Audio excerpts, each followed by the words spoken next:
Bismillahirrahmanirrahim. Assalamualaikum warahmatullahi wabarakatuh. Alhamdulillahirabbil alamin wa bihi nasta'inu ala umurid dunya waddin.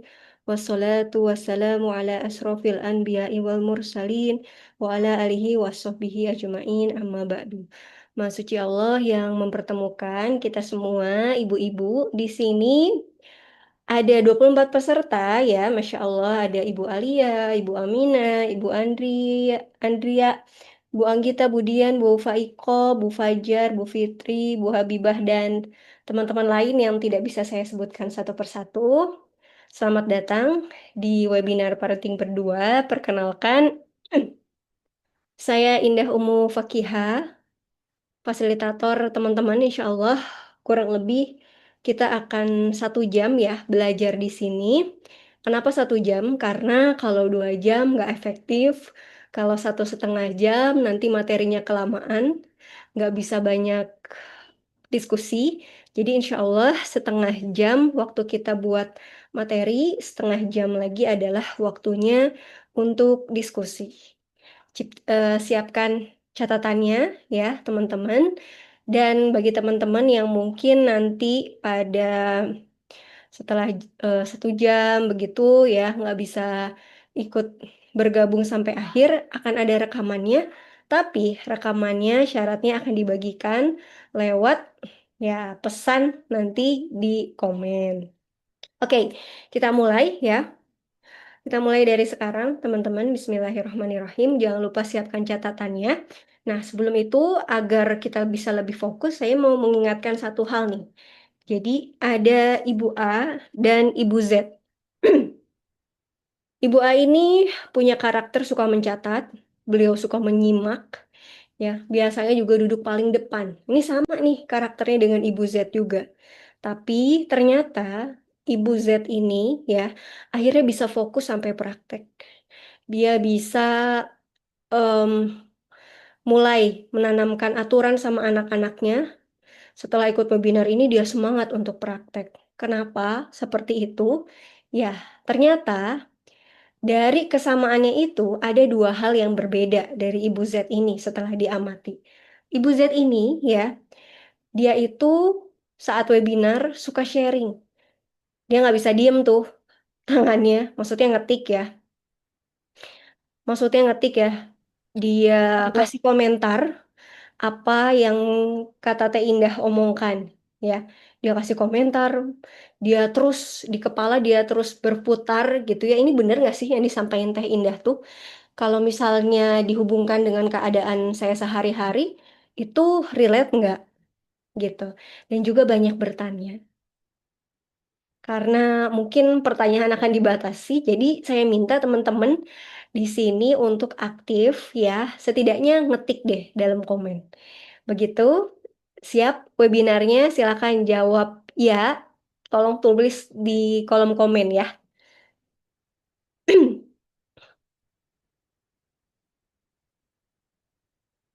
Siap, insya Allah, Masya Allah. Oke, Bu Cindy, Bu Tami, Bu Safitri, Bu Wahyuni, Bu Vina, Bu Priantini, Bu Filza, Bu Nina, Masya Allah ya.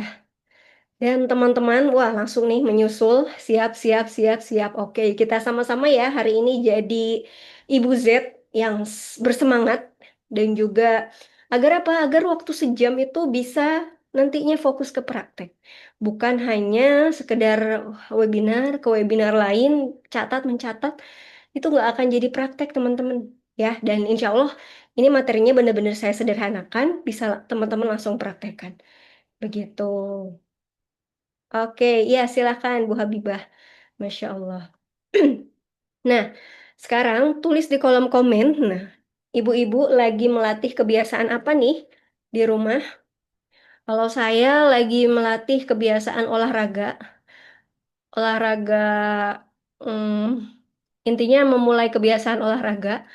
Pokoknya setelah misalnya ngetik ataupun pagi-pagi 10 menit disempatkan untuk olahraga. Siang juga, malam juga, walaupun 10 menit. Setidaknya itu jalan, ya di YouTube kan banyak ya teman-teman. Ataupun itu angkat beban, ataupun itu juga aerobik. Itu banyak banget di YouTube. Lagi melatih kebiasaan apa nih kalau boleh tahu? Memulai kebiasaan jalan pagi, Masya Allah.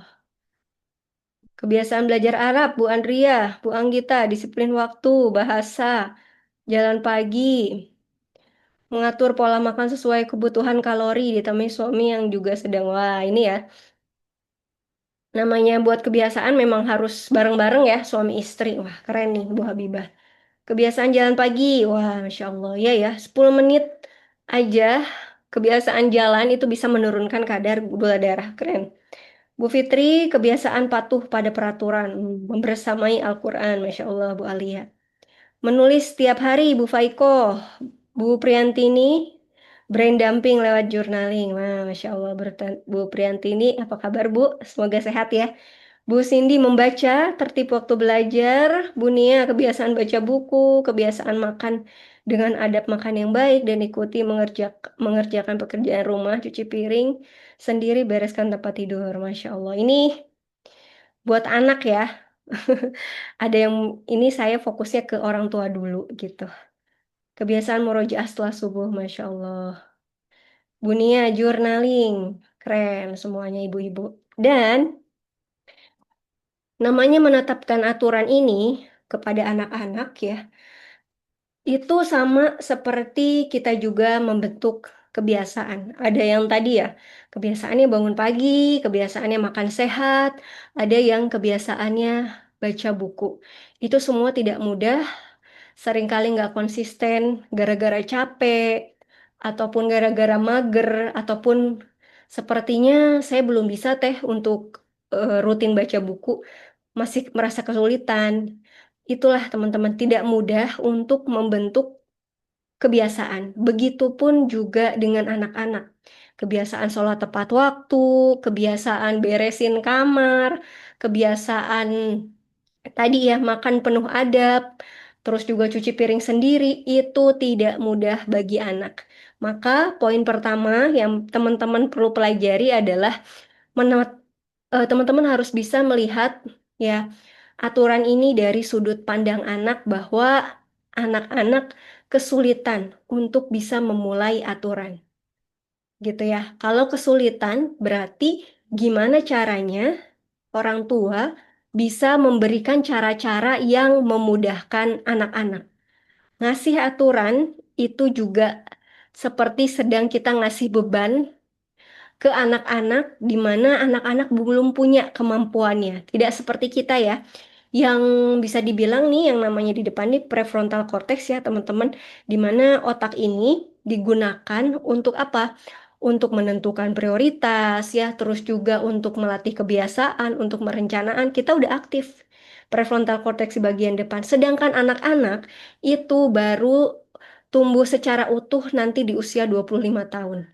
Jadi di usianya sekarang yang mungkin saya cek di grup ya, ada yang anaknya usia 3 tahun, paling banyak usia 7 sampai 10 tahun.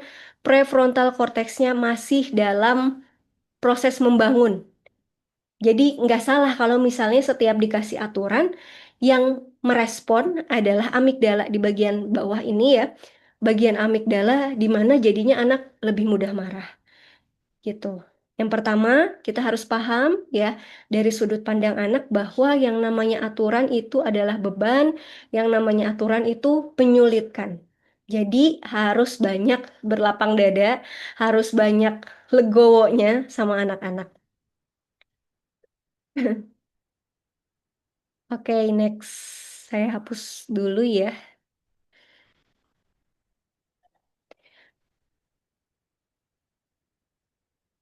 Nah, kenapa anak masih susah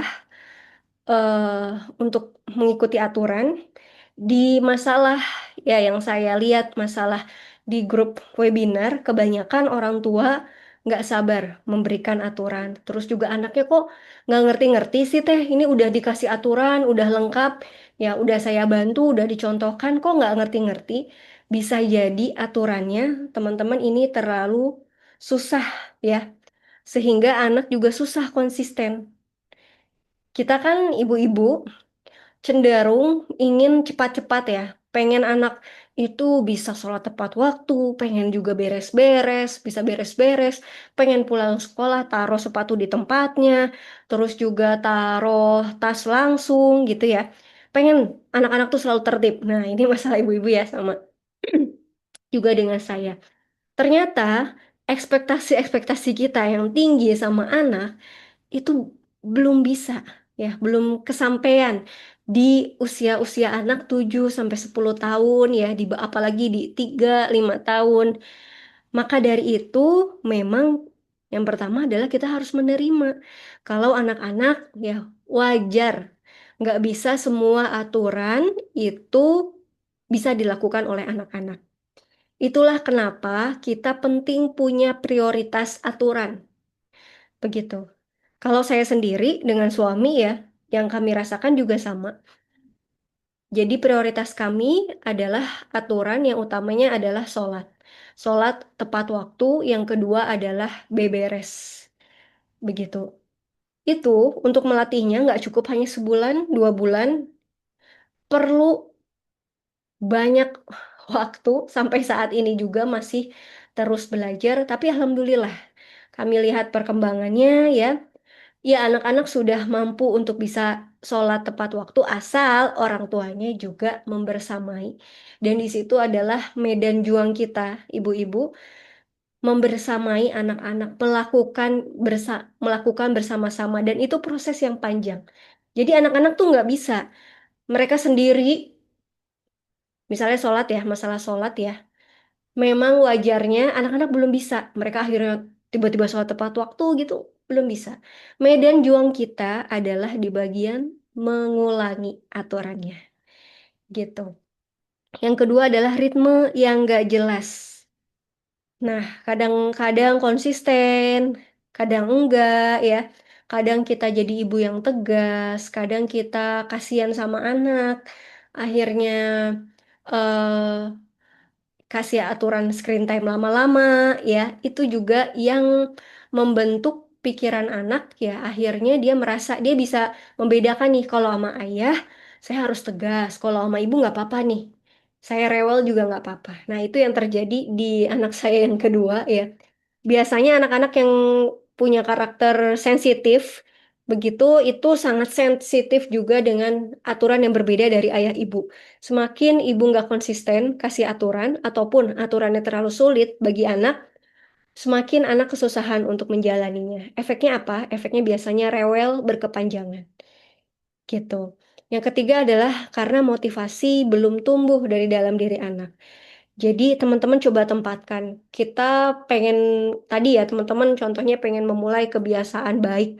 Salah satunya adalah pengen bisa baca buku. Tentunya itu ada motivasi internal dan juga eksternal. Ya, eksternalnya misalnya dari suami, suami ngasih target tuh. Bu, kalau misalnya berhasil baca satu buku dalam 1 bulan, nanti ayah tambahin lagi bukunya. Itu kita jadi semangat. Motivasi internal ya, karena apa? Karena kita pengen membuktikan pada diri kita sendiri bahwa kita mampu. Jadi, yang namanya aturan itu butuh motivasi dari dalam juga dari luar. Mungkin teman-teman dapatkan ya banyak em, cerita-cerita tentang parenting bahwa jangan ngasih reward ke anak. Tidak begitu ya, teman-teman. Di Islam sendiri ya, kita ada yang namanya hadiah. Saling berkirimlah hadiah. Itu untuk apa? Ya untuk menguatkan cinta, yang pertama. Yang kedua adalah untuk memotivasi. Karena kalau motivasi internal aja, anak kesulitan. Tapi kalau misalnya motivasi eksternalnya berlebihan, setiap ada anak bisa melakukan sesuatu, misalnya anak sudah baca buku, anak sudah sholat, anak sudah ngerjain PR, kita kasih reward, nanti akan berujung anak akan ya selalu ya meminta reward gitu ya dia nggak akan mengerjakan tuh itulah kenapa perlu perlu bersikap pertengahan ada internalnya ada juga rewardnya nah teman-teman yang mau saya highlight hari ini berasa lihat banget materinya dari tadi iya iya aja Masya Allah Barakallahu Fik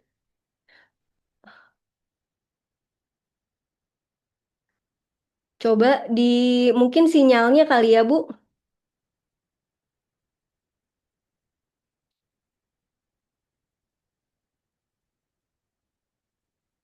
Iya, Bu Vina betul ya. Berarti selama ini kita terlalu berekspektasi tinggi, kemudian jadi kecewa. Iya ya, Masya Allah.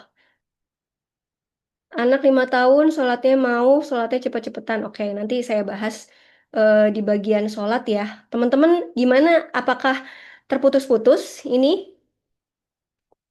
atau jelas? Nah, saya minum dulu ya. Bismillah. Nih, cangkirnya besar banget ya. Intermezzo.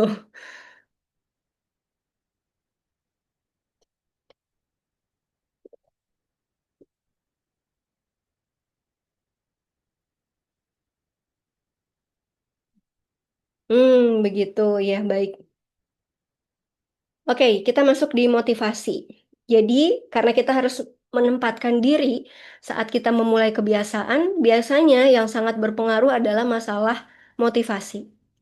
Oke, jadi anak-anak juga seperti itu. Aturan itu naik turunnya karena motivasi. Baik itu motivasi yang internal maupun motivasi eksternal.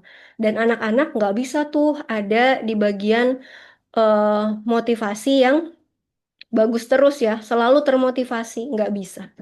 Anak-anak pasti ya ada masanya dia motivasinya turun. Kalau motivasi turun, biasanya susah diajakin sholat, susah diajakin belajar. Kalau motivasinya tinggi, wah, kenapa nih? Gampang banget diajakin murojaah, gampang banget diajakin bangun tidur, gampang banget buat belajar sendiri. Jadi, motivasi ini adalah rentang ya, teman-teman. Anak-anak bisa ada di rentang yang selalu termotivasi dan pada suatu saat anak juga bisa dalam keadaan yang kurang termotivasi. Lalu apa sih yang bisa kita lakukan ya agar anak itu bisa dalam keadaan termotivasi?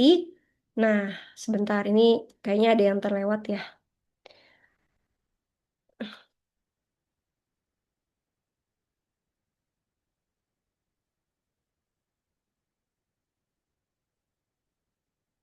Oke, nah tadi ya kalau aturan itu harus kita kaitkan dengan motivasi internal dan eksternal. Nah ini tadi ya, tadi juga di awal kita harus memahami dari sudut pandang anak.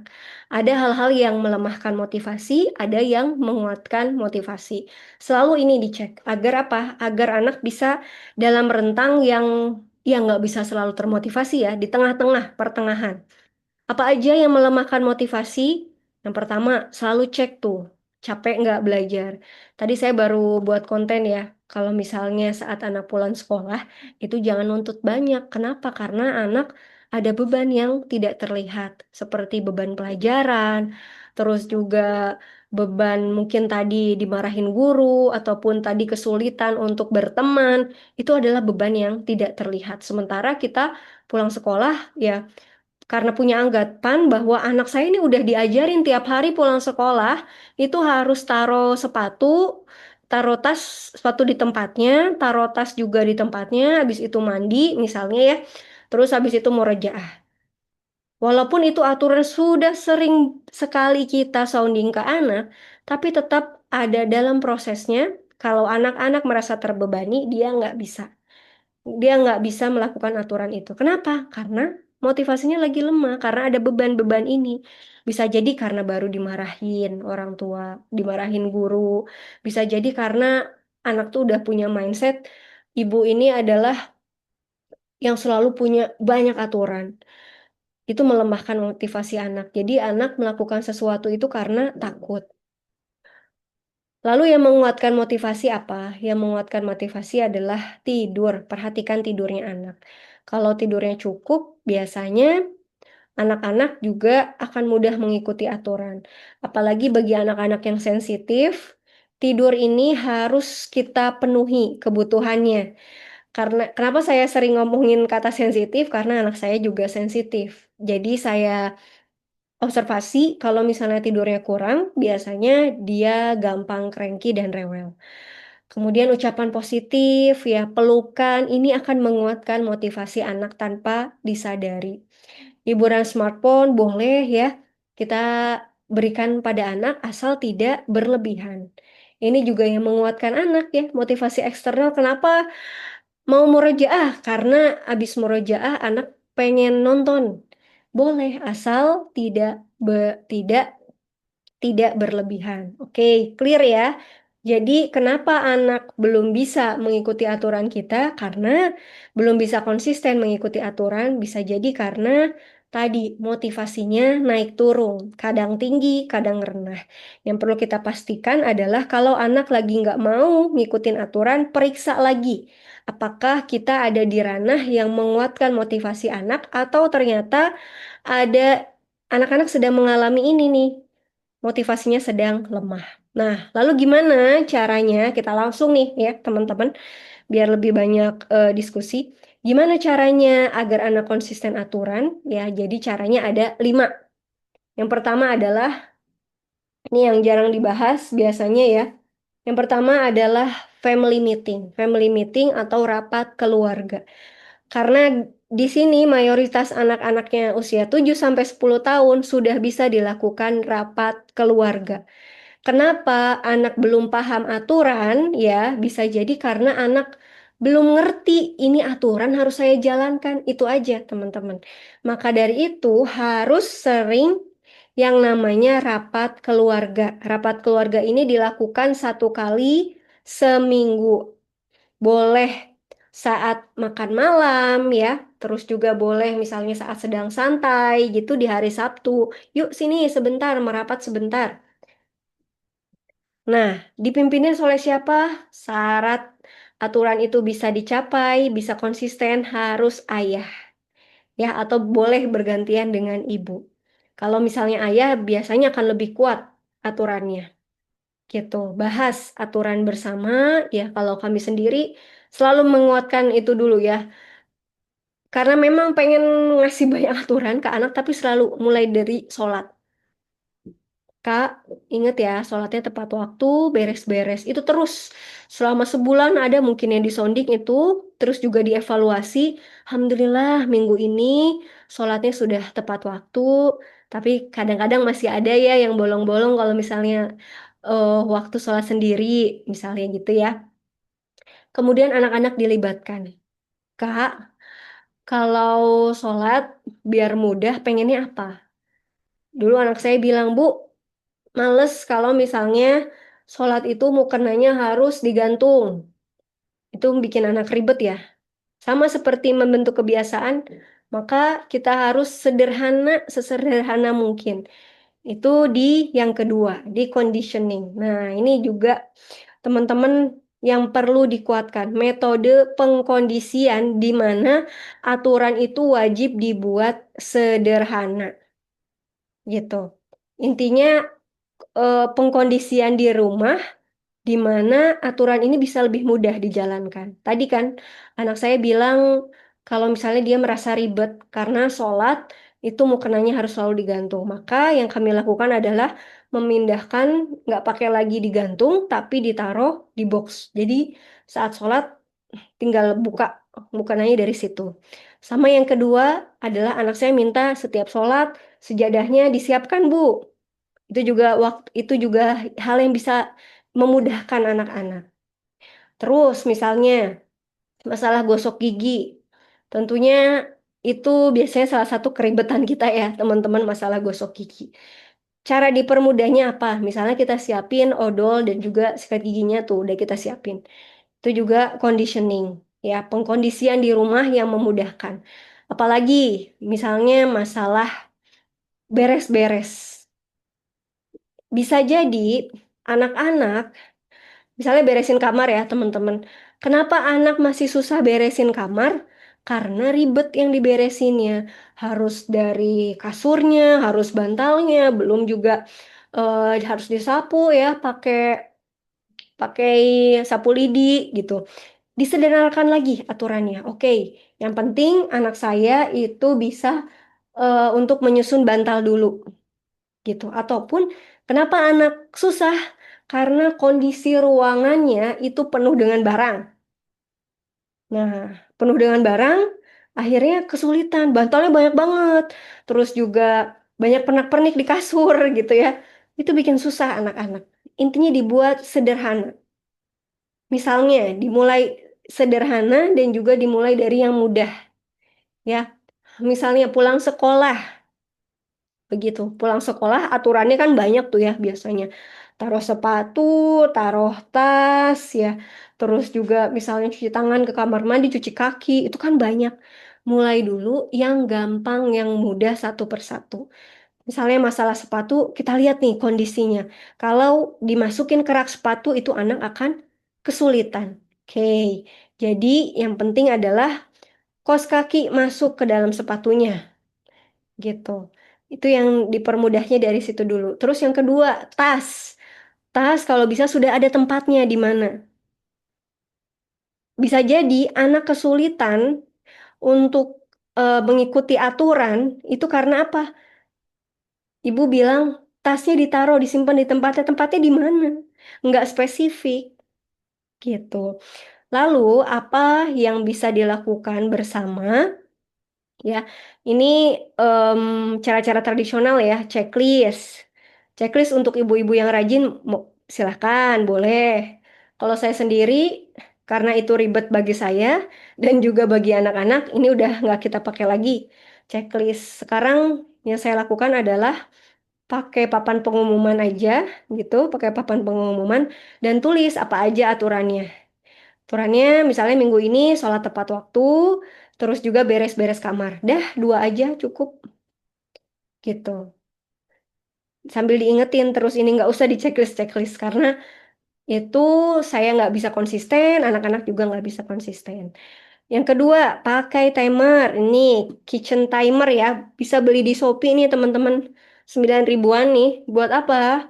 Kalau misalnya buat beberes ya. Ini biar apa sih? Biar anak lebih semangat. Beberes dalam waktu 5 menit. Yuk beberes bareng. Gitu. Misalnya aturan screen time pakai timer juga bisa. Misalnya 30 menit pakai timer. Ini membuat anak apa? Membuat anak lebih aware sama aturan. Seperti itu. Lalu, yang terakhir, ya conditioning ini, yang namanya aturan itu harus ada sebelum dan setelah. Ya, agar apa? Karena itu harus masuk dalam ritme. Tadi kan ya, salah satu penyebabnya kenapa aturan nggak bisa dilakukan anak-anak, karena ritmenya nggak jelas. Gitu. Jadi jangan sampai berdiri sendiri. Misalnya, karena kita diajarkan ya, teman-teman ya, Masya Allah ya, ada azan. Azan kan itu penanda. Azan penanda waktunya berhenti semua aktivitas, waktunya sholat. Gitu.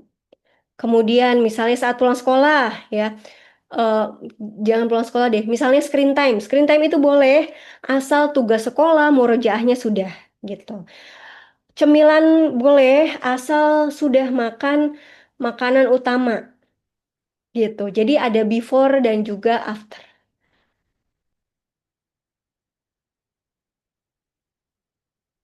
Lalu nih, dari motivasi internal, Bu Habibah, timer andalan untuk mengkondisikan anak. Teh nanti diberi rekamannya nggak? Soalnya sini naik terus, keluar masuk Zoom terus. Oh iya, ada Bu rekamannya insya Allah buat yang hadir. Oke, itu juga ya yang kami kuatkan sekarang di parenting berdua. Kalau misalnya mau dapat rekamannya, itu harus hadir dulu. Karena seringnya kalau hanya simak rekaman itu akan ditunda, akan lupa dan ya nggak mendengarkan gitu. Itu juga bagian dari kita ya, biar agar menguatkan keutamaannya ilmu. Lanjut ya, tadi satu, dua, family meeting, conditioning ya. Udah, insya Allah udah ngerti ya teman-teman. Yang tiga, ada perasaan berhasil. Ini penting buat anak ya. Kenapa? Karena motivasi internal itu dibentuk dari percaya dirinya anak-anak. Anak-anak akan percaya diri, anak-anak akan mengulangi aturan kalau dia ngerasa aku bisa nih, gitu. Jadi kalau dari orang tua, intinya dalam seminggu itu kalau bisa jangan kita terus sounding sama anak-anak masalah aturannya, ya. Terus Juga kalau dari sisi anak, coba tadi conditioningnya jangan dibuat ribet dan kita selalu menyemangati anak kita agar agar selama seminggu itu anak berhasil kalau bisa. Kenapa? Karena kalau ada perasaan berhasil, dia akan mudah mengikuti aturan yang lain. Jadi selama 7 hari, selain soundingnya kita harus konsisten, kita pastikan anak kita bisa dengan memotivasi. Insya Allah bisa ya. Seminggu kita nggak ada screen time. Terus mulai di hari kelima, anak-anak kita rewel, anak-anak kita udah banting-banting kasur misalnya gitu ya teman-teman. Itu ujian bagi kita ibu-ibu, apakah mau menjadi Mama Sinchan atau menjadi ibunya Nusa dan Rara ya. Silahkan dipilih. Kalau misalnya aturan ini mau berhasil, maka selama 7 hari itu kita harus sabar. Tapi kalau misalnya mau susah terus membuat aturan, silahkan. Boleh marah-marah di situ. Oke, ada perasaan berhasil. Yang terakhir adalah bantuan orang tua. Pakai reward, motivasi, dan juga dipuji. Masya Allah ya, kakak udah bisa sholat tepat waktu. Insya Allah ini akan memudahkan buat ayah ibu ya. Mudah-mudahan rezekinya dimudahkan gitu ya. Pakai reward, ini pernah nih. Dan pakai reward ini jangan yang ribet ya teman-teman.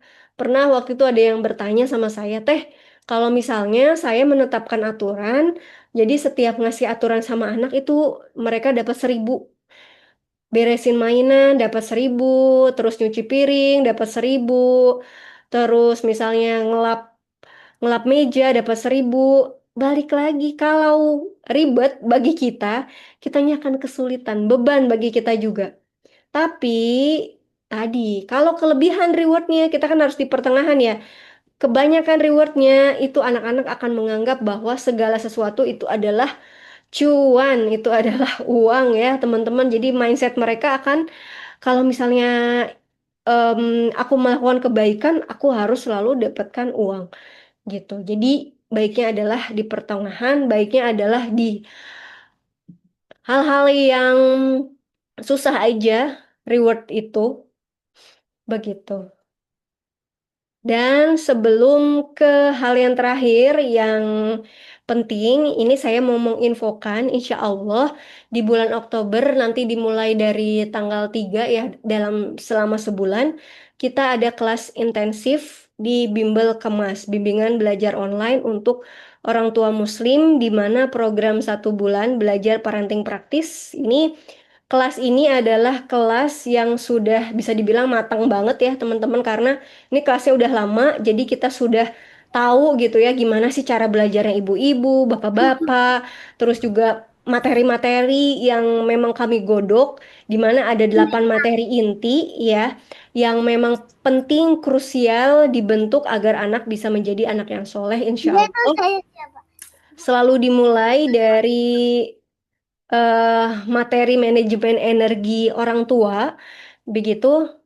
Nanti manajemen energi berdua dengan suami, baru ke materi-materi yang lain dari bonding, pondasi parenting, kemudian sikap adil ya, di mana Rasulullah selalu menggunakan ini ya dalam membuat aturan begitu. Kemudian bagaimana menanamkan tauhid, mandiri ibadah, terus tools adab akhlak, di mana ada kurang lebih ya 13 tools ya teman-teman, di mana kami saring gitu ya, kami peras 13 tools ini yang memang biasa Rasulullah ajarkan kepada para sahabat agar mudah bekerja sama, dan inti di terakhir adalah mujahadah. Karena sebenarnya kemampuan mengelola emosi anak itu tergantung dari kemampuan anak-anak bermujahadah, kemampuan melawan hawa nafsu. Bukan masalah di validasi yang kita tahu ya, parenting saat ini kan menguatkan validasi seperti itu.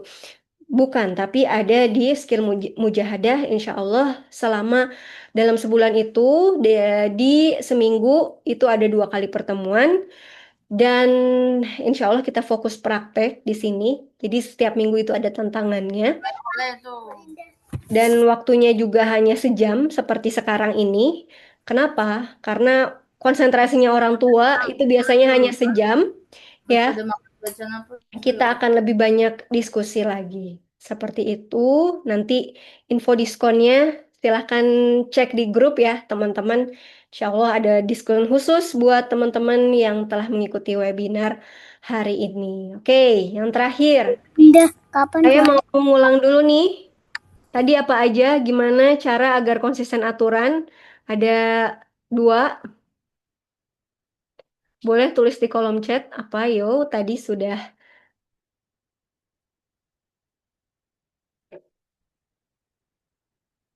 ada dua, tadi yang sudah disebutkan oleh saya. Coba teman-teman murojaah. Gimana caranya agar aturan konsisten? Umu Ataya, motivasi, conditioning dari Ibu Abi Atta Resnamurti, family meeting dan conditioning. Oke, Ibu Laili, Masya Allah, ini paling benar nih. Bu Amina, family meeting dan conditioning. Bu Safitri, family meeting dan conditioning. Ayo, yang lain, langsung ketikan. Apa nih jawabannya? Bu Jihan, oke. Bu Paska, oke. Bu Iyas, ini versi bahasa Indonesianya ya. Bu Vina, motivasi dan conditioning. Bu Cindy, family meeting dan conditioning. Oke, saya tutup dulu. Betul, teman-teman ada dua ya. Agar konsisten aturan, jangan lupa family meeting, conditioning, dan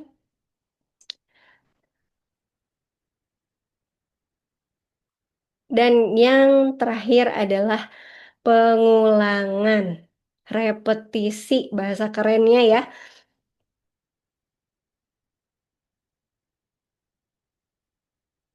Bu Habibah nih yang komplit ya. Family meeting, conditioning, bantuan orang tua. Ada satu lagi ternyata belum disebutkan. Nah, siapa yang bisa menyebutkan satu lagi nih? Ini yang kelima, pengulangan. Teh, aku capek banget teh ngulang terus ke anak-anak setiap kali pulang sekolah. Teh, aku capek banget kalau sholat anakku harus selalu disuruh-suruh. Teh, aku capek banget kalau misalnya habis makan anak-anak disuruh beresin makanan itu capek banget nyuruh-nyuruh. Oke, teman-teman, yang perlu kita ketahui ini ada satu ayat ya yang mudah-mudahan selalu menguatkan kita bahwa di Al-Quran sendiri itu banyak sekali disonding tentang pengulangan. Di Al-An'am ayat 6. Dan demikianlah kami menjelaskan berulang-ulang ayat kami agar orang-orang musyrik mengatakan engkau telah mempelajari ayat-ayat itu dari ahli kitab. Dan agar kami menjelaskan Al-Quran itu kepada orang-orang yang mengetahui. Allah aja berkali-kali sounding kita ya untuk ayo kembali gitu ya, ayo bertobat, ayo hindari maksiat. Allah Subhanahu wa taala selalu sounding tentang hal itu gitu ya, mengulang ayat agar kita kembali ya ke jalan yang benar. Maka coba bayangin ya teman-teman, tadi ini siang saya diskusi sama suami, gimana kalau misalnya setiap ada setiap misalnya manusia itu melakukan kesalahan langsung dikasih konsekuensi, misalnya melakukan riba ya langsung tuh saat itu juga hartanya dikurangi. Misalnya suatu saat misalnya berbohong langsung ya, misalnya uangnya hilang gitu. Tidak ya, tidak ada langsung konsekuensinya. Konsekuensinya nanti dihisapnya di akhirat. Begitu juga perjuangan kita sebagai seorang ibu ya ada di bagian mengulangi. Mengulang terus sounding terus. Yang harus kita perhatikan adalah jangan sampai mengulangnya ini ada di bagian ini ya, teman-teman, memerintah gitu. Karena seringkali ini saya juga ya, ibu-ibu milenial nih, biasanya kalau misalnya nyuruh anak itu langsung memberikan konsekuensi atau misalnya itu langsung marah sama anak. Kalau nggak sholat sekarang nggak boleh cemilan. Kalau nggak bangun nggak bisa nonton. Kalau misalnya nggak bersihin kamar ya nggak boleh main. Langsung seperti itu langsung ada konsekuensi kita dan saya nih cenderung nggak bisa menahan diri untuk banyak hanya di di sini ya teman-teman mengulang gitu. Dan ini yang sedang kami latih ya dan saya lihat ya Masya Allah perubahannya di suami saya. Sekarang karena beda ya teman-teman rasanya ya kalau kita di posisi memerintah itu ada emosi marah, emosi sebel sama anak-anak. Tapi kalau di pengulangan ini emosinya tuh lebih positif. Misalnya saat azan, kita kan pengennya ayo cepetan sholat tepat waktu, ganti. Ini udah azan, yuk sholat. Sesimpel sampai situ aja, jangan sampai ngasih tahu ke anak itu konsekuensi. Misalnya kelihatan nih anak kita berantakan ya kamarnya. Yuk, kakak Di beres-beres yuk.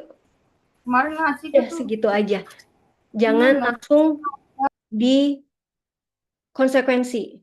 Ngelihat anak pulang sekolah tuh ya udah berat ya, berat bebannya gitu ya, udah kelihatan capek ya, udah bad mood gitu ya, udah kelihatan marah-marah. Cukup mengulangi, yuk Kak, taruh sepatunya di tempatnya. Terus dianya langsung taruh sepatu di mana-mana. Ya udah, itu waktunya kita belajar bersabar, menunggu. Itu bagian memang medan juangnya kita di situ, teman-teman. Dan semoga bersabarnya kita di situ menjadi amal ya, yang kelak nanti kalau misalnya anak kita juga punya anak, mereka merasakan bahwa, wah, Masya Allah ya, ibu saya itu dulu jarang marah-marah, jarang terburu-buru ya ngasih konsekuensi. Karena apa?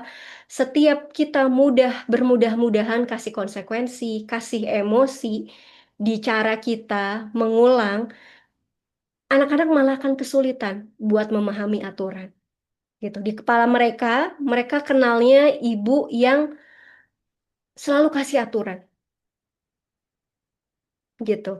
Maka yuk, kalau saya bisa katakan satu hal apa nih yang dirubah saat ini, kalau misalnya tadi di awal tuh materinya berat-berat teh, ini aja dulu. Mengulang dengan cara yang baik, hanya mengulang aja. Yuk kakak beresin mainannya, terus dia belum mau beresin, ya udah fokusnya di conditioningnya apa, lakukan bersama-sama. Yuk ibu bantu. Terus anaknya nggak mau, apa yang bisa kita lakukan? Ya udah nanti diulangi lagi, gitu. Baru kalau kita ngelihat nih, wah ini udah banyak pengulangan, baru tuh kasih konsekuensi. Dari tadi nih ibu capek nih, Ai, mau terus beresin mainan ya, kakaknya belum beresin. Misalnya dia siapa baru namanya menjelaskan ya, Alia? maaf teman-teman boleh di mute ya, mic-nya. Jazakillah khair. Gitu ya. Jadi belajar menunggu. Oke. Kesimpulannya, kesimpulannya adalah agar anak konsisten aturan memang harus jelas gitu ya. Keep clear. Family meeting tuh fungsinya untuk apa sih? Family meeting itu fungsinya agar anak paham apa sih ekspektasi dari orang tua. Bisa dibilang baru setelah 2 bulan, 3 bulan, anak saya paham bahwa orang tua tuh pengennya kita semua sholat tepat waktu. Biar apa sih? Masukin di situ motivasi internal, eksternalnya. Dengan kita sholat tepat waktu, Allah jadi sayang sama kita. Insya Allah akan dimudahkan, dilancarkan urusannya. Kalau kami sendiri selalu mensonding anak bahwa kakak kan nggak bisa bantu ayah ibu ya untuk masalah rezeki gitu ya, untuk masalah cari uang. Tapi kakak ya sama adik-adik bisa bantu ibu dengan cara sholatnya tepat waktu biar Allah sayang. Di situ nanti habis sholat berdoa biar ayah ibu mudah rezekinya. Misalnya seperti itu ya. Nanti baru deh anak-anak bisa ngaitin. Dan tadi ya, memang harus terus dibongkar-bongkar nih conditioning yang pas itu seperti apa. Didapatkannya dari mana? Didapatkannya tadi dari family meeting ya, teman-teman. Tadi anak saya akhirnya curhat bahwa sholat tepat waktu tuh susah, Bu. Maka kita yang dikurangi apa nih? Oh, jangan ada HP. Terus juga tadi ya mukenanya diganti, jangan digantung lagi, tapi ditaruh di box. Pengennya ibu yang nyiapin sejadah. Itu adalah conditioning-conditioning yang simple yang akan memudahkan anak-anak. Dan yang terakhir, perlu pengurangan yang sering. Nah, gimana?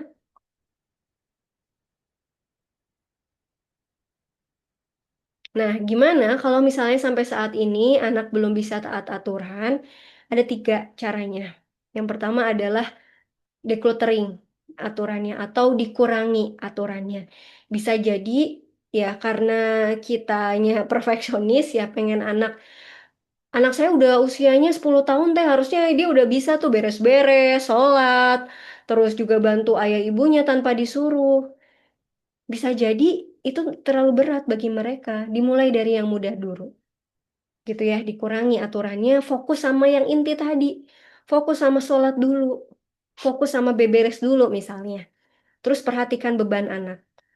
Apakah kita ternyata terlalu banyak kasih aturannya? Ya, tadi ya, em, konsep motivasi tadi, kita lihat ya, beban anaknya apa nih?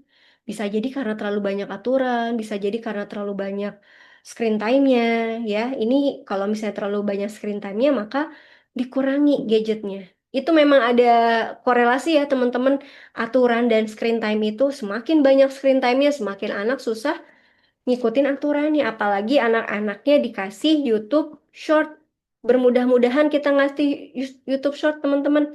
Itu perlu hati-hati karena YouTube Short itu ya, ini juga yang saya dapatkan di Cina sendiri, bosnya TikTok aja ya, dan anak-anak di sana tuh nggak boleh sembarangan akses TikTok. Malah memang ada media sosialnya sendiri buat anak-anak.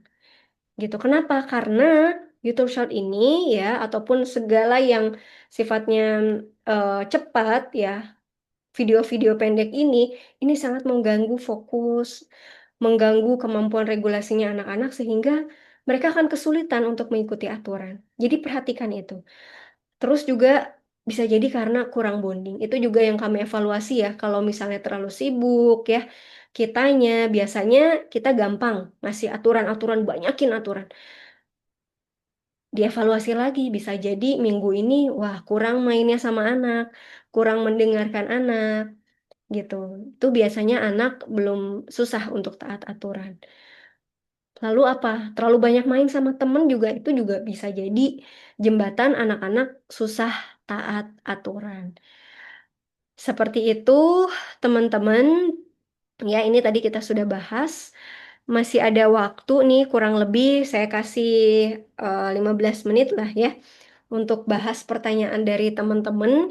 Oke, saya bacakan dari atas ya pertanyaannya. Boleh silahkan bagi teman-teman yang punya pertanyaan, boleh tulis di kolom chat. Kurang lebih ada 15 menit ya. Kita bisa masuk ke pertanyaan. Maaf yang atas-atas belum saya bacain. Saya bacainnya mulai dari ini ya di bawah. Silakan teman-teman jangan lupa simpan linknya untuk mengakses rekaman webinar. Begitu ya, yang tadi telat, yang tadi sinyalnya putus-putus, boleh langsung disimpan linknya. Begitu. Nah, kita mulai dari Bu Amina ya. Teh untuk family meeting perlukah diadakan untuk anak usia di bawah 7 tahun atau mungkin ada tips lain untuk anak di bawah usia tersebut? Baik, family meeting bisa dilakukan untuk anak di bawah usia 7 tahun. Tapi kondisinya mungkin nggak seserius anak 7 sampai 10 tahun.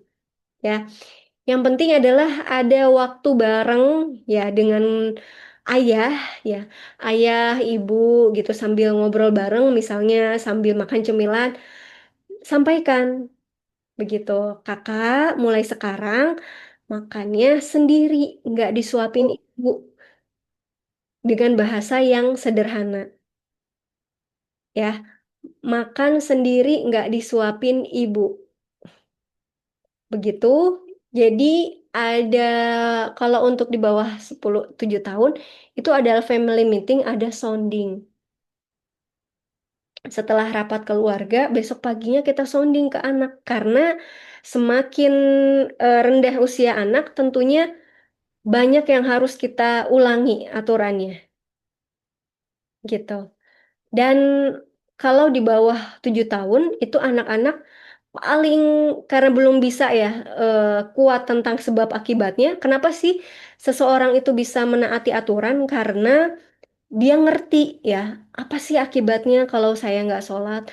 Apa sih akibatnya kalau saya nggak screen time dulu? Kalau di atas 7 tahun kan udah ngerti ya. Nah, di bawah 7 tahun Salah satu pengkondisiannya adalah yang pertama anak itu harus dibuat ngerti sebab akibat, yang kedua masukkan dalam ritme, yang ketiga tadi soundingnya. Soundingnya diperbanyak lagi saat pagi, kakak nanti makannya sendiri, nggak disuapin lagi sama Umi. Misalnya gitu ya. Makan juga di meja makan, gitu. Terus, apa nih setelahnya? Misalnya anak mau cemilan ya, kita harus tegas bahwa cemilannya hanya bisa setelah setelah makanan utama. Terus anak rewel, anak tantrum, ya udah. Di situ kita sabar dulu sambil kita observasi. Oh, ternyata anak saya masih kesulitan, gitu ya. Oke, berarti kalau dilihat dari rewelnya ini, anak saya nggak rewel kalau misalnya pagi. Berarti kasih makannya itu di pagi hari. Itu perhatikan rewelnya tuh apa penyebabnya. Oke, jadi kuatin lagi soundingnya, kuatin lagi conditioningnya, dan juga memang harus ada perasaan berhasilnya, sehingga anak tahu sebab akibat. Kalau misalnya aku nggak makan, duduk, oh aku nggak dapet tuh namanya cemilan. Itu anak-anak harus paham dulu tuh. Kalau misalnya udah paham, baru bisa tambah aturan lagi. Oke, dari Bu Habibah, anak saya masih belum dikasih screen time sampai kelas 2 SD, Masya Allah. Kecuali ada jadwal tahfiz online sepekan 2 kali atau dapat materi pembelajaran di sekolah. Hiburan lainnya bisa diganti apa ya, Teh? Anak saya suka buku, saya beliin buku banyak-banyak, Masya Allah, bagus, Ibu. Itu buku, terus juga anak usia kelas 2 karena tadi ya, tahfiz, otomatis beban sekolah itu udah banyak banget. Kalau menurut saya perlu dikasih ke alam ya. Intinya kita fasilitasin aja dengan sepeda. Dengan sepeda, dengan mainan di luar, bola, ya ini tergantung anaknya laki-laki atau perempuan. Kalau laki-laki kasih sepeda, terus juga kasih bola, terus juga apalagi ya permainan board game gitu ya sama teman-teman itu bagus. Dari Umu Atayateh, ketika pengulangan tidak diperhatikan anak, seringkali orang tua refleks memberi ancaman baru patuh. Bagaimana tips untuk merubahnya?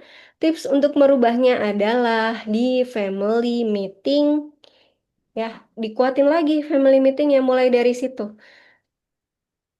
Mulai dari situ, terus juga kalau misalnya kita lagi capek banget, ya udah kita sampaikan sama anak. Maaf, ibu lagi capek banget. Ibu boleh minta tolong untuk diberesin, gitu. Terus anak tuh berapa kali ya? Nggak, ini ketika pengulangan tidak diperhatikan anak, baru kita kasih ancaman. Gitu. Jadi sabar dulu di tahap awal ya. Jangan tiba-tiba langsung nggak tepat waktu sholatnya nggak ada screen time. Jangan sampai situ. Usahakan jangan seperti situ. Jangan seperti itu di awal. Sabar, tahan dulu sabarnya. Kita observasi dulu apa ya yang ngebuat anak saya ini nggak memperhatikan aturan. Apakah ada bebannya atau dia lagi keasikan mainnya dengan gadgetnya gitu. Baru setelah itu diikutin lagi apa diulang lagi yang keempat yang kelima baru maaf ya ini dari tadi ibu udah nyuruh nih buat sholat tapi ternyata udah 1 jam nggak sholat-sholat sedangkan ibu harus nunggu kalian ini maaf ya kita nggak screen time dulu gitu misalnya baiknya memang saat family meeting itu kita udah tahu nih resiko-resikonya anak-anak kalau nggak ngikuti aturan itu biasanya anak-anak kita gimana. Kita disampaikan di situ. Oke, kalau misalnya ibu mengulangi aturannya selama 5 kali dan kalian tidak mengikuti, maaf ya, kita langsung pakai konsekuensi. Misalnya gitu ya, bisa disampaikan di family meeting. Bu Mayang, maaf teh jika ayah kurang berperan dalam pengasuhan karena fokus kerja, terasa berat sekali beban seorang ibu. Iya, Bu Mayang, Masya Allah ya. Ini juga yang mungkin dirasakan banyak para ibu ya saat suami fokus kerja dan ya kurang dalam pengasuhan. Yang pertama adalah kuatkan dalam diri, ya ini ladang amal bagi ibu. gitu ya. Karena kelak ya di yaumul hisab ya suami akan diminta tanggung jawabnya ya. Gimana sih pendidikan anak-anaknya? Dan mudah-mudahan ini adalah ladang amal kita untuk memudahkan hisab suami. Karena kita yang sangat berperan di pendidikan, gitu. Kita harus berhusnuzon dulu dengan itu. Jangan pakai mindset yang negatifnya. Jangan pakai mindset suuzon pada suami. Kenapa sih suamiku tuh gini? Kenapa sih? Kalau udah suuzon, biasanya kita overthinking. Nggak pernah bantuin, nggak pernah bisa jadi ya. Karena beban kerja suami itu tadi ya, beban yang nggak terlihat. Beban kerja di kantor itu sangat berat, tuntutan dari atasannya ya, belum lagi juga ya kondisi ekonomi yang seperti ini ya, yang mungkin beliau nggak ceritakan sama istrinya gitu. Kuatkan, niatkan, niatkan untuk saya yang berperan aktif di rumah, insya Allah bantu suami agar dimudahkan kelak hisapnya di akhirat gitu. Itu yang pertama. Yang kedua, ibu ikutin aja step-stepnya agar konsisten ini dimulai dari family meeting sendiri, terus juga conditioning ya, perasaan berhasil anak, bantuan orang tua, dan saat suami pulang ibu ceritain, ini loh yang aku lakukan di rumah gitu ya, sambil misalnya mijitin suami. Bahasa cinta yang utama dari seorang suami adalah sentuhan dan juga pelayanan gitu. Mudah-mudahan dengan kita berhusnuzon, terus juga kita penuhi bahasa cinta suami ya, sentuhan, misalnya pulang kerja, kita siapin air anget gitu ya, bangun tidur ya, bangun tidur bukan hanya ngebangunin ya, tapi juga udah disiapin air biar suami minum gitu. Terus juga pulang kerja, suami dipijitin, sambil dipijitin kita ceritain hari ini ke suami. Insya Allah itu suami bakalan ngasih feedback yang luar biasa sama istrinya gitu. Ya, mudah-mudahan dimudahkan. Jangan lupa perbaiki niat. Kalau terasa berat, begitu kita istirahat. Jangan lupa dijaga tidurnya. Karena dengan menjaga tidur, itu energi kita juga terjaga ke anak-anak. Berarti disederhanakan lagi aturannya. Yang mana yang paling urgent, begitu. Mudah-mudahan Allah mudahan. Mudah-mudahan Allah mudahkan ya, Bu Mayang. Bu Alia, agar bisa meresap ke pikiran anak, family meetingnya harus terjadwal rutin, agar terkesan resmi atau bisa diselipkan ketika ngumpul bareng yang kadang waktunya nggak pasti. Baiknya memang dijadwalkan. Kalau kami sendiri, family meetingnya biasanya setiap Sabtu malam atau Sabtu sih ya, Sabtu malam atau Jumat malam, makan bersama gitu ya. Biasanya ayahnya beli sesuatu biar anak-anak semangat, ataupun kita masak, monggo teman-teman yang hobi masak, silakan. Biar apa? Biar semangat gitu ya, terjadwal. Jadi anak-anak mengerti nih. Setiap Sabtu aku akan akan diingatkan nih oleh ibu tentang aturan. Dan itu juga jadi tempat anak belajar ini ya, menyampaikan perasaan ya, teman-teman. Bismillah dari Bu Vina, teh apa ya efeknya jika kita sering memberi ancaman? Seringkali ancaman berhasil, tapi besoknya tetap melakukan hal yang sama. Iya, jadi ancaman itu mirip seperti tobat sambal ya, teman-teman. Kita akan, anak-anak akan terus mengulangi hal yang sama gitu. Jadi yang namanya anak-anak ya tadi karena kemampuan buat merencanakan, kemampuan buat konsistennya itu masih sulit, masih belum banyak bisa kita kontrol ya teman-teman keberhasilannya. Maka yang bisa kita kontrol adalah kita sendiri gitu. Yang bisa kita kontrol, yang bisa kita lihat perbaikan dalam pengasuhan adalah kita sendiri. Ya, jadi kalau misalnya kita banyak ngancam anak, otomatis anak-anak juga akan punya prinsip bahwa ibu ini ratu aturan ya. Dan juga anak belajar bahwa kalau diancam, oke aku ikutin, besok ya udah nggak apa-apa. Nanti jadi anak akan mengaitkan bahwa sesuatu aturan itu harus sampai diancam dulu gitu. Maka coba untuk family meetingnya dikuatkan, ya ngobrol lagi sama ayah. Apalagi ayah ya yang harus bertindak di sini ya teman-teman. Untuk family meetingnya coba mulai dari situ dulu. Dan tadi kita kontrol adalah diri kita sendiri. Mulai satu hal ya kita nggak banyak ngancem, kita ulangi aja dulu.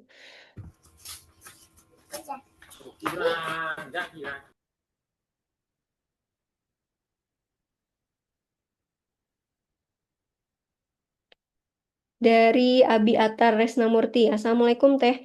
Anak saya kalau belajar nggak niat Teh, belajar pas ujian aja 3 menit. Alhamdulillah nilainya cukup bagus rata-rata 80. Tapi maksud saya kalau belajarnya lebih sungguh-sungguh, nilainya bisa lebih bagus lagi.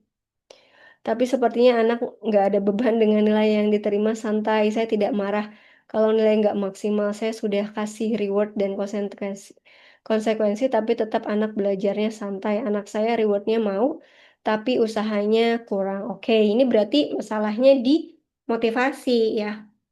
Harus saya minum lagi.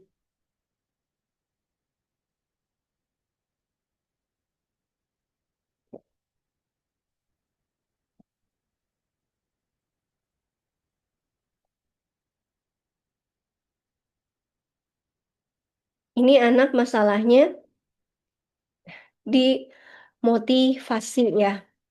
Kelihatan motivasinya terhadap belajarnya memang harus perlu kita tingkatkan gitu. Nah, berarti kebiasaan apa ya yang bisa kita kuatin agar anak semangat belajar adalah tadi kebiasaan belajar. Misalnya katanya anaknya hanya mau belajar 3 menit. Oke, berarti dari yang mudah dulu. Dilihat lagi, anak ini bisa konsentrasi belajar saat apa. Dan ibu juga bisa fokus ngejarin anak itu saat kapan. Kalau saya sendiri biasanya untuk masalah belajar itu pulang sekolah. Pulang sekolah setelah anak pulang ya makan ya cerita gitu. Sebelum main kita ada mengulang pelajaran sekolah dulu gitu ya. Kalau nggak ngulang pelajaran sekolah biasanya kadang nulis-nulis aja gitu. Dan juga setelah maghrib misalnya gitu. Nah, kuatin motivasi internalnya dengan apa?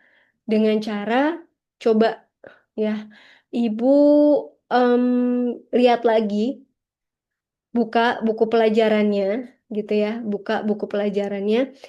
Ada hal-hal yang menarik apa nih yang bisa kita kaitin?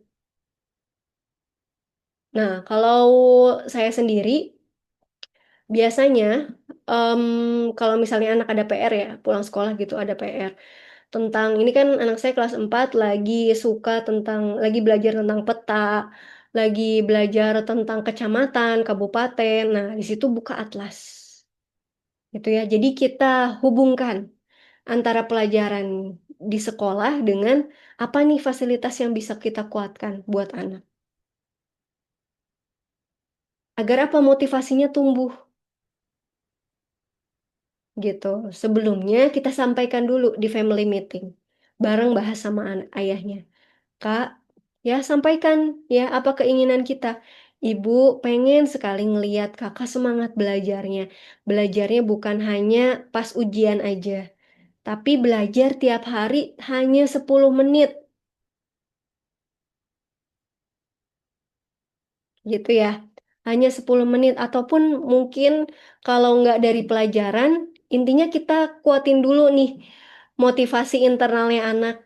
Bisa juga misalnya dari gadget ya, kan di gadget juga ada tambah-tambahan tuh. Teman-teman bisa gunain gadget. Jadi setiap pulang sekolah, kakak selesain nih ya tambah-tambahan perkalian di sini gitu. Terus misalnya baru tuh ke rewardnya ya, rewardnya. Oke, ibu akan kasihkan reward kalau misalnya belajar. Jadi kita bukan hasilnya, jadi ke prosesnya. Kalau kakak mau belajar, baru nih kita beli es krim, misalnya gitu ya. Kalau kakak belajar, jadi kita fokusnya ke prosesnya, bukan ke hasilnya. Bu Anggita, cara menanamkan pada diri supaya sabar terus, karena kadang sebagai ibu suka nggak sabar dengan keleletan anak. Ntar saya hentikan dulu ya screen time ininya, hentikan berbagi dulu. Bu Anggita, cara menanamkan pada diri sendiri supaya sabar terus, karena kadang sebagai ibu suka nggak sabar dengan keleletan anak, supaya pas pengulangan ke anak nggak kecampur sama perintah. Gimana teh? Oke, jadi memang ini ada stepnya. Yang pertama adalah stepnya yang pertama adalah jaga energi, gitu ya Bu. Jaga energi. Kalau energi kita bagus, mau anak itu numpahin air ya, anak nggak mau belajar, anak ngebuat rumah berantakan, kita akan lebih sabar. Nah, energi ini ada tiga, teman-teman. Ada yang namanya energi fisik, energi mental, ya, dan energi spiritual. Energi fisik, dicek lagi nih, tidur kita, ya, makan kita, olahraga kita, gitu. Tidur, kalau ibu, setahu saya, ya, daripada kita scrolling, mending tidur. Karena tidur ini membuat kita lebih mampu lagi ya, teman-teman, meregulasi tidur. Terus yang kedua dari spiritual, perhatikan lagi. Kalau misalnya kita mudah marah, coba perbaiki lagi waktu subuh kita. Apakah kita penuhi hak Allah dulu, atau cenderung kita terburu-buru untuk ke dapur? Kalau misalnya kecenderungan kita terburu-buru untuk langsung ke dapur, langsung urus-urus ya anak-anak gitu ya tanpa memenuhi hak Allah, tentu kita nggak akan tenang. Siapa sih yang ngasih kita tenang? Allah ya. Maka dikuatin lagi. Penuhi hak Allahnya dengan apa? Mudah-mudahan Allah mudahkan untuk tahajud ya. Kita kuatkan dengan tahajud. Yang kedua adalah zikir. Jangan lupa tuh zikir pagi petangnya. Karena yang biasanya ngebuat kita marah, nggak sabar adalah was-was syaitan. Insya Allah zikir pagi, zikir petang itu tameng kita. Agar kita nggak mudah marah sama anak-anak. Dan energi mental. Energi mental kita habisnya karena apa? Karena HP, karena digital, teman-teman. Kalau teman-teman saat ini masih suka cek story story orang, terus juga scrolling ya, walaupun itu dia dirasa scrollingnya bermanfaat, kita tahu kondisi ekonomi Indonesia saat ini, terus juga tahu mau nonton konten dakwah yang banyak banget itu,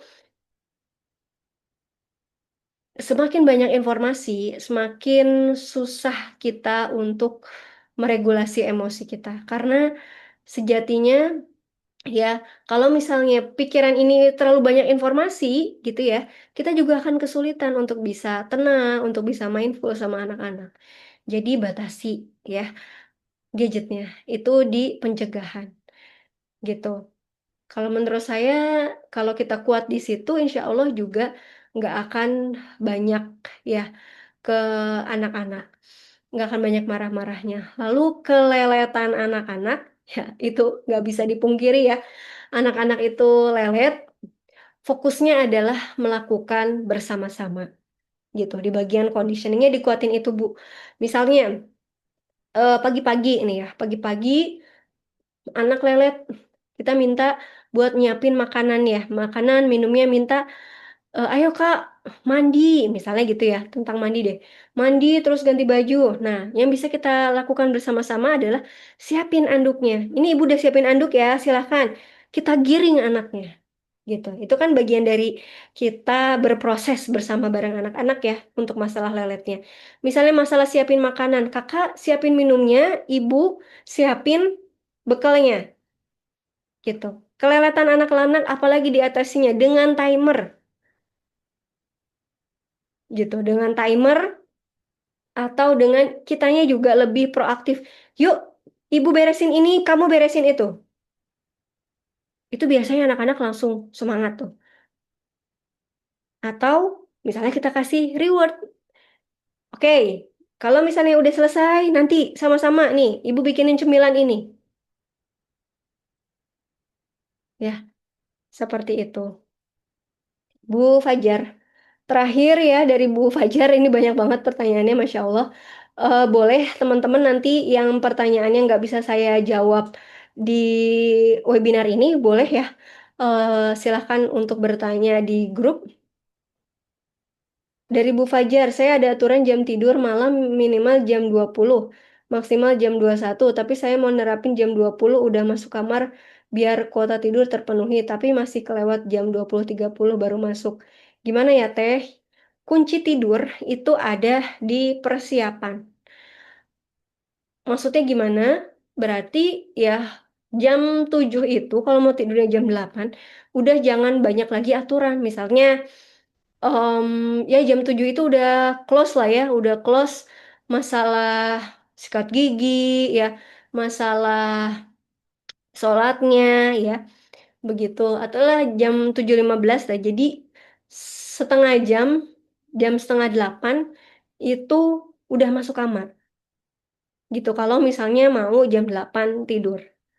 Berarti kalau masih setengah 9, perhatikan lagi nih dari Isa ya sampai setengah 8 itu kira-kira ada aturan apa yang masih dijalankan anak-anak gitu ya, ataupun yang masih dilakukan anak-anak. Dikat, dikurangi, begitu biar jam setengah 8 bisa masuk kamar udah kosong gitu ya, nggak ada aturan-aturan lagi ataupun anak udah selesai mainnya, udah selesai makan, setengah 8 masuk kamar karena untuk tidur jam 8 butuh setengah jam lah kira-kira ya di kamar dari bacain buku ataupun ngobrol itu kan butuh waktu ya. Seperti itu, teman-teman. Mohon maaf, tidak semua pertanyaan bisa saya fasilitasi. Insya Allah, kalau teman-teman ikut kemas kelas mendidik anak soleh selama kurang lebih sebulan, kita sama-sama ya belajar. Memang kelasnya kami buat intensif dan kami buat fokus praktek. Ya, kenapa? Biar yang pertama nyusahin orang tua, enggak sih ya, enggak nyusahin. Belajar terstruktur itu memang butuh banyak gitu ya, butuh pelan-pelan. Jadi memang kelasnya kami desain selama 8 kali pertemuan di mana di tengah di hari Rabu itu ada nonton bareng kurang lebih 15 menit dan juga setiap minggu ada tantangannya. Jadi teman-teman juga bebas bertanya apapun di kelas mendidik anak soleh. Insya Allah nanti fasilitatornya nggak hanya saya sendiri dengan suami saya, dengan Pak Aldi, di mana satu kelas itu bisa diikuti suami istri tapi terpisah. Suami ada grup bapak-bapaknya dipandu oleh suami saya, ibu-ibu dipandu juga oleh saya. Seperti itu, terima kasih teman-teman. Mohon maaf atas segala kesalahan. Ya, satu hal yang bisa teman-teman lakukan adalah pengulangan. Jadi coba fokus sama ngulangin aja, gitu ya, kurangi ancamannya. Terima kasih banyak. Mohon maaf jika banyak kesalahan. Silakan yang mau bertanya lagi boleh di grup webinar ya. Seperti itu, saya izin pamit. Jangan lupa di-save ya link buat rekamannya. Terima kasih banyak. Kita tutup dengan istighfar. Astagfirullahaladzim, astagfirullahaladzim, astagfirullahaladzim. Dan doa kafaratul majelis. Subhanakallahumma bihamdika asyhadu an la ilaha illa anta astaghfiruka wa atubu ilaik.